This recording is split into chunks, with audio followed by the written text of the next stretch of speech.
এমন হয় আমি ওই সময় ছাত্রলীগে ছিলাম।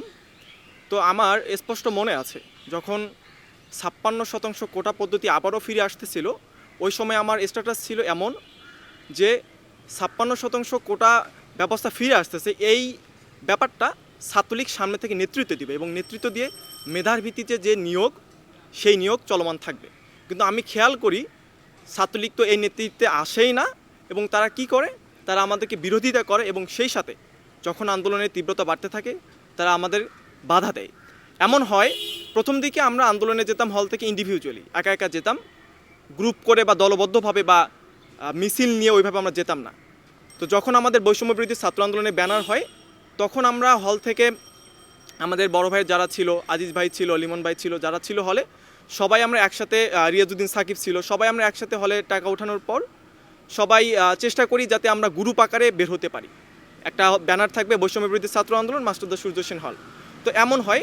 তো তারপর যখন 14 তারিখ আমরা যখন মিছিল নিয়ে বের হচ্ছিলাম, 14 তারিখ আমাদের হল গেটে তালা দেওয়া হয় এবং 14 তারিখ আমরা যখন মিছিল নিয়ে আমাদের হলে করিডোর দিয়ে বের হচ্ছিলাম, ওই সময়ে ছাত্রলীগের যারা ক্যান্ডিডেট ছিল তারা আমাদেরকে হল গেটে আটকায় দেয়, করিডোরে আটকায় দেয়।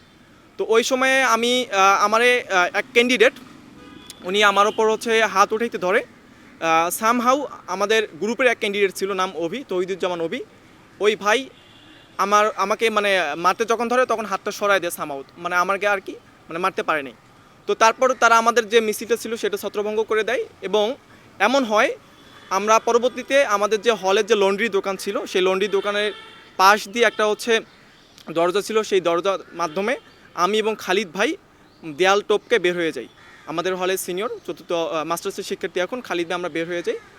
তো বের হয়ে যখন যাই, আমাদের রাজুতে প্রোগ্রাম ছিল, রাজুতে যাই এবং সন্ধ্যার দিকে যখন দেখি যে আমরা যারা আন্দোলনে সক্রিয় ছিলাম, আন্দোলন করতেছিলাম, তাদেরকে রাজাকার ট্যাগ দেওয়া হয় যে এখানে যারা আন্দোলন করতেছে সবাই রাজাকারের নাতিপুতি, এরকম বলা হয়। তো ওই জায়গা থেকে আমার কাছে মনে হয়েছে যে একটা যৌক্তিক একটা কোটা সংস্কার আন্দোলন, যারা এই আন্দোলনের সাধারণ শিক্ষার্থীরা মেধার ভিত্তিতে, নিয়োগের ভিত্তিতে তারা আন্দোলন করতেছে, সেই জায়গা থেকে যখন আমাদের দেশের একজন প্রধানমন্ত্রী এইভাবে বলে, তখন আমার কাছে মনে হয়েছে যে তাদের সংগঠনের সাথে আসলে আর থাকা সম্ভব না। তো ওই সময় আমার মনে হয়েছে যে ছাত্রলীগ থেকে পদত্যাগ করাই সবথেকে শ্রেয় এবং আমি ওই সময় 14 জুলাই ছাত্রলীগ থেকে সর্বপ্রথম পদত্যাগ করি। এবং আপনি খেয়াল করে দেখবেন শেখ হাসিনা যে স্বৈরাচার ছিল তার থেকেও বড় স্বৈরাচার ছিল ঢাকা বিশ্ববিদ্যালয়ের ছাত্রলীগ। শেখ হাসিনা যে 15-16 বছর ক্ষমতায় ছিল, সেই ক্ষমতা দীর্ঘায়িত করেছিল একমাত্র ঢাকা বিশ্ববিদ্যালয়ের ছাত্রলীগ। ঢাকা বিশ্ববিদ্যালয়ের ছাত্রলীগের যদি পতন না হতো আমরা কোনোভাবেই এই বিপ্লব সফল করতে পারতাম না। আপনি খেয়াল করে দেখবেন যখন 14 তারিখ আমি ছাত্রলীগ থেকে পদত্যাগ করি, 15 তারিখ আমার ওপর হামলা করা হয়।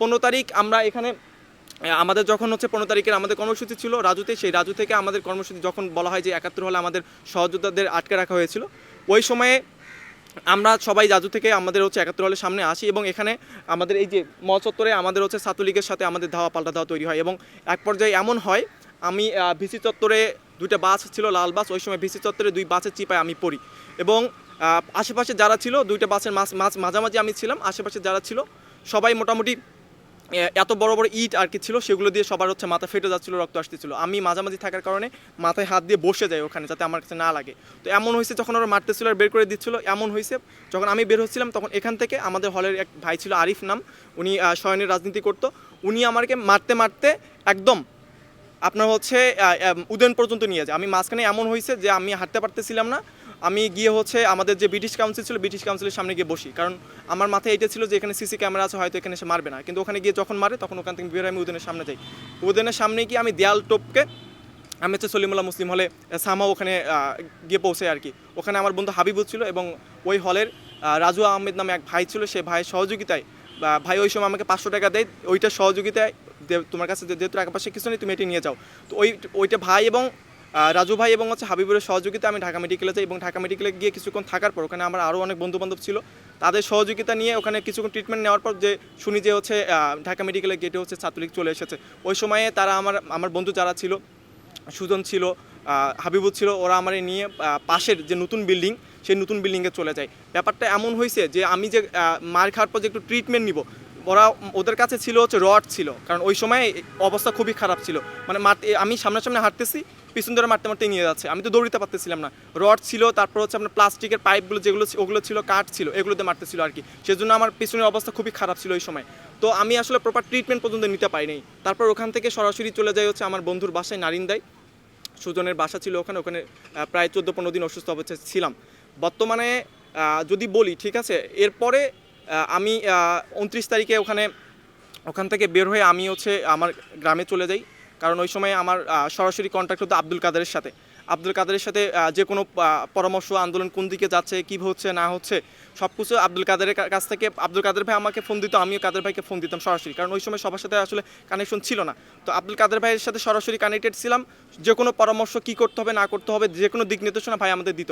তো ওই সময় আমার কাছে মনে হয়েছে যে হচ্ছে এখন আমাদের এলাকা জুড়ে, যেমন সারা দেশে জেলা শহরগুলোতে আন্দোলন জোরদার করা উচিত। ওই সময়ে যখন এরকম দিক নির্দেশনা আসে তখন আমি জেলা শহরে চলে যাই, এবং জেলা শহরে গিয়ে 2 তারিখ 3 তারিখে ওই সময় আন্দোলন লিড দেয়। এবং এমন হয়েছে যখন আমরা 3 তারিখে 2, 3, 4 তারিখে যখন আন্দোলন করি, ওই সময়ে এলাকায় 25 জনের নামে মামলা দেওয়া হয়, এবং ওখানে আমার 1 নম্বর আসামি করে মামলা দেওয়া হয়েছিল।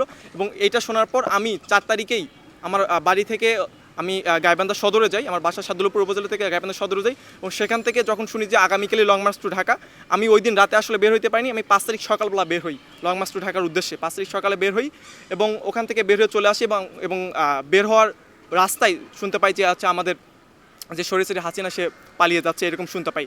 তো ওই সময় আমি ছিলাম বগুড়ায়, যখন শুনি যে সরিষারি হাসিনা পালাচ্ছে। তো বগুড়ায় আমার সাথে ছিল রাজশাহী ইউনিভার্সিটির এক ভাই, উনিও লং মার্চে যাচ্ছিল।